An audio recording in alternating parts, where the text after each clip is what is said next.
Okay, we are talking about the NIH stroke scale. A stroke is a sudden disruption of blood flow to the brain or blood vessels that rupture within the brain. The blood will spill to the areas around the blood cells. The brain cells stop working due to the lack of oxygen and nutrients. It causes death to the brain cells and it will cause permanent disabilities. Stroke is the fifth leading cause of death and leading disabilities in the United States. Approximately 795,000 people are affected each year by a stroke. 555,000 more women have strokes than men. Some people that are higher risk are African Americans, Hispanic Americans, American Indian, or Alaska Natives. Some lower risk people are Hispanics, Asian Americans, and the whites.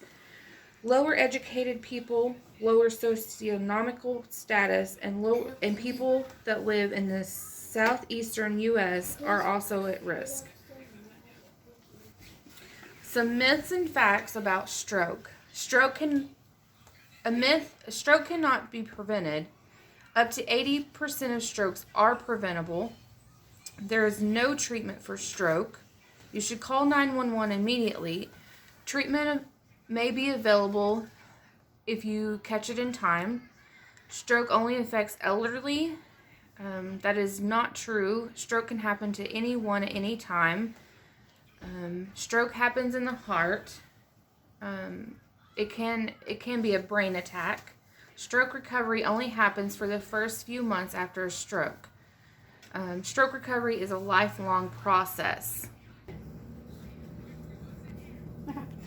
Some signs and symptoms of stroke for men and women: sudden numbness or weakness in the face, arms, or legs, mainly on one side, sudden confusion, trouble speaking, or difficulty understanding speech, sudden trouble seeing in one or both eyes, sudden trouble walking, dizziness, loss of balance, or lack of coordination, sudden severe headache with no known cause. Women can have other unique symptoms of a stroke. They can be nausea, facial and limb pain, general weakness, chest pain, shortness of breath, hiccups, and palpitations. Acute signs and symptoms are the same signs and symptoms as above, with difficulty swallowing and drowsiness. And to spot a stroke, the warning signs is to be fast, your balance, loss of balance, headache or dizziness, eyes, blurred vision, face, one side of the face is drooping, arm or leg weakness, speech difficulty, and time to call for ambulance immediately. Stroke and aphasia. Aphasia is a language disorder that affects the ability to communicate. It's most often caused by strokes that occur in areas of the brain that control speech and language. I'm going to talk about how to prevent a stroke and then long-term effects of a stroke. So how to prevent a stroke, we need to quit smoking and limit alcohol use. Then have a control of the blood pressure and diabetes, and also maintain a good weight. And also it's important to do exercise and improve cholesterol levels. And also, you need to eat healthy, like fruits and vegetables, and try to stay away from fat food.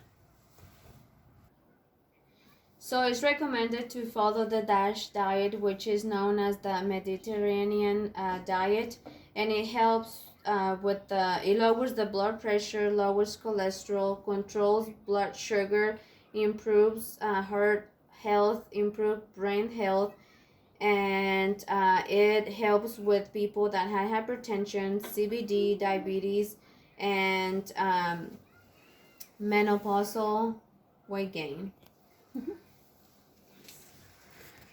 To talk about the long-term effects of a stroke, which are speech and language and swallow, memory, vision, perceptual skills, emotional functioning, and personality changes. Someone with a stroke is gonna have problems with with one or both sides paralysis, lack of thinking and problems with comprehension of putting words together, problems controlling or expressing emotions, strange sensations, pain in hands, feet that worsen with movements, and trouble chewing, depression and incontinence. Okay, so here's a little statistics sheet from the CT hospitals and Hartford hospitals. It's stating the ischemic or hemorrhagic strokes that have the rehab services, some of the medicine to prevent the clots within 2 days of arriving at the hospital, within 3 hours of symptoms starting, and then after discharge. All right, just a little saying with the brain here that if you think you're too young for a stroke, think again. Stroke affects children as well.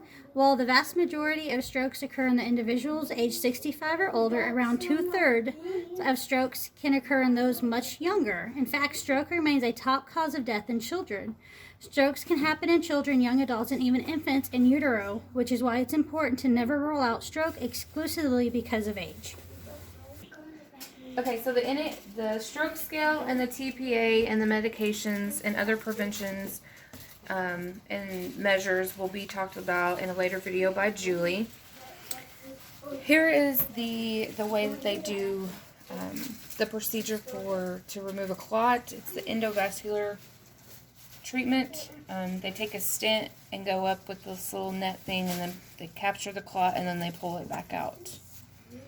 Okay. So here are a list of the references that we used to find this information. So the NIH stroke scale was done by April, Leslie, And Crystal.